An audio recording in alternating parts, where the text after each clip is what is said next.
Hi everyone, Ashley here and welcome to my YouTube channel. Today I'm sharing how to make this fun shaker card using a whole bunch of old and new Lawn Fawn supplies, some old stamp sets and then some new stamp sets and dies, and they all come together to make the whole scene work. And this is actually a 5x7 card, which is a bit bigger than your standard size. So without further ado, let's get into it. I'm starting by stamping out all of the images that I plan to use on the card.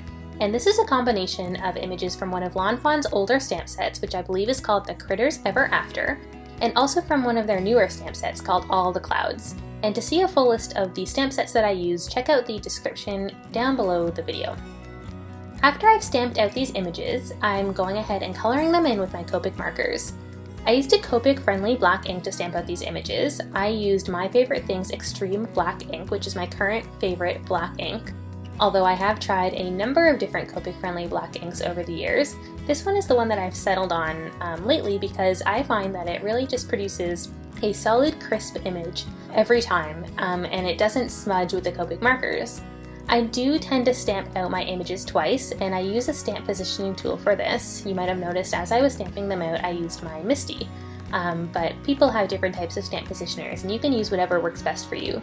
But I do find that you get the most crisp black image when you stamp out your images twice, or 2 times in a row.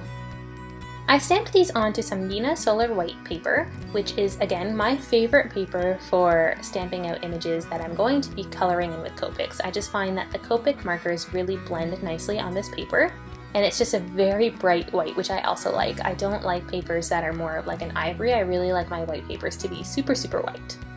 So I'm going through and just adding some color to all of these images with my Copic markers, and this, I have to say, is probably my favorite coloring medium. I find Copic markers really easy to use because they blend so nicely, and they don't give you that typical marker streaky look that you get when you use some other types of markers that are not alcohol based. So these ones just blend seamlessly and they just create like a solid block of color, and then you can blend them darker and lighter to create your gradations of shading. And again, these gradations of shading really blend so smoothly together. You don't see marker lines, you don't see streaks or anything like that. So that's one of the main reasons that I just love using Copic markers. I've started to slowly build up my collection, and as a result I now have like a bunch of different colors to choose from, although I do tend to kind of go back to the same colors over and over again. I guess you kind of develop your favorites over time. I actually built up my collection using what are called Copic Chow markers. So Copic has a number of different style of marker, and they're all very similar to each other. I believe they all have the same exact ink on the inside. So really what the difference between them is kind of in the shape of the marker, how much ink you get, and the style of the nib, or that like little bit of the marker where the ink comes out. The thing that I like the most about the Copic Chow markers, which is the type that I have, is that they are on the smaller side, so they are on the cheaper side. They are, I think, the least expensive Copic marker to buy, which for me just means that you can get more colors for the same money, which I really like. Now, because they are smaller, they do, I guess, dry out a little bit faster. Like they use up, you use up the ink in them a little bit faster because there is less ink in them. So what that means is that I do end up replacing them, but I replace them so infrequently that to me it doesn't make a huge difference. And what you can do is you can actually get the ink refills to refill them, which is even more economical. Although I am still a little bit too intimidated to try that. I've never done that. So if I do have, the odd marker that gets used up over time, I tend to just replace it. And because the Copic Chows are on the cheaper side, it doesn't feel so painful. The other thing about the Chow markers compared to some of the other types of Copic markers is that there is a bit of a sub-selection of colors. So not every Copic color is available in Chow form. Some of the colors you have to go and get some of the other types of markers like the Sketch or the original Copics. So if you are really worried about getting every single possible color, then you might not want to start collecting the Chows, but I will say that the Chows definitely have a very good selection, so I never feel like I'm missing out on colors.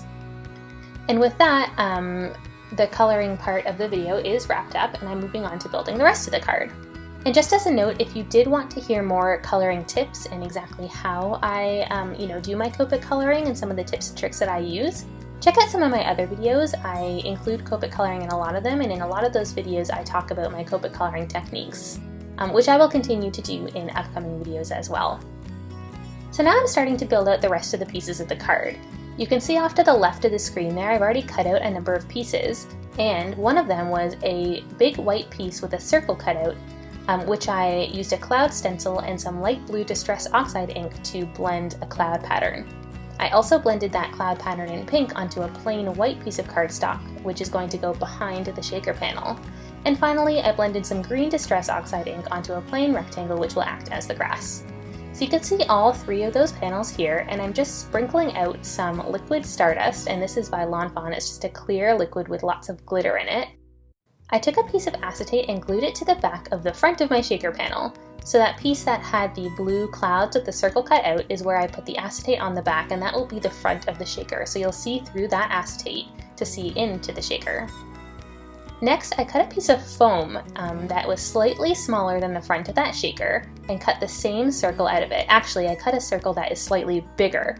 So what that means is that you won't see any of the foam along the edges of the shaker or of the shaker panel because it's a little bit smaller than the overall panel and the circled window is a little bit bigger. And you'll see what I mean when it starts to all come together. So what I'm doing here is I'm just adding some double-sided tape onto the back of that foam and all the way around the circle so that nothing can get through. And then I'm taking that foam and just taping it right down to the back of that shaker panel. And now I can go through and do the same thing again where I added double-sided tape all the way around that circle so that it's ready to put onto the card base. To prep the card base, I cut out a piece of pink cardstock and I'm just gluing down this piece of super sparkly cardstock, which is just a piece of cardstock that I got I think from Michael's as sort of a one-off piece, and it was just a 12 by 12 that I cut down to size. Then I can glue down my pink cloud piece which I blended, and that is going to be the background of the shaker. And finally, I can add my little shaker bits right on top. And I just added a sort of mix of different types of sequins, some hearts, some pretty purple sequins, and then some seed beads. I love seed beads in shakers because they make the best noise when you shake it.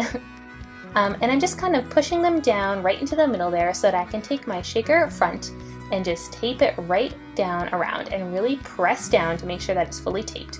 And like I mentioned, I had already added the double-sided tape to the back of that foam there so that it's stuck down here very nicely.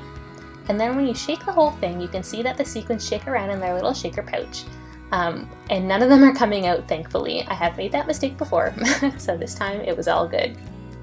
So next I could glue down that piece of grass that I had cut out and then start sticking down all of those extra little images that create the whole scene.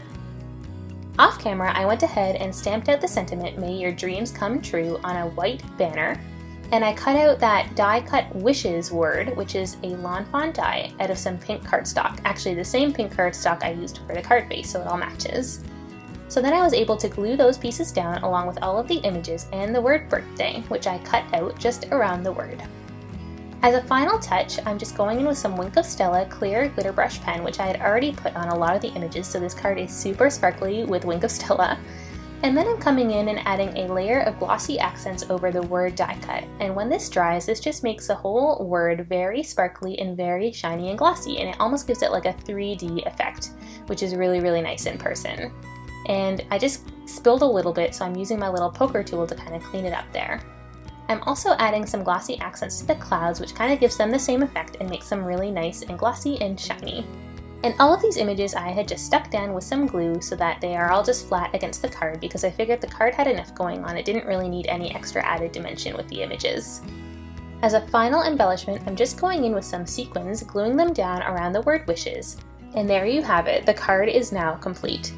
Like I mentioned, this is a 5x7 card, so it's quite big. It's bigger than the standard A2 card size, and I really like that because it allowed for space for all of these fun images, lots of sparkle, and of course that big shaker window, which I really like.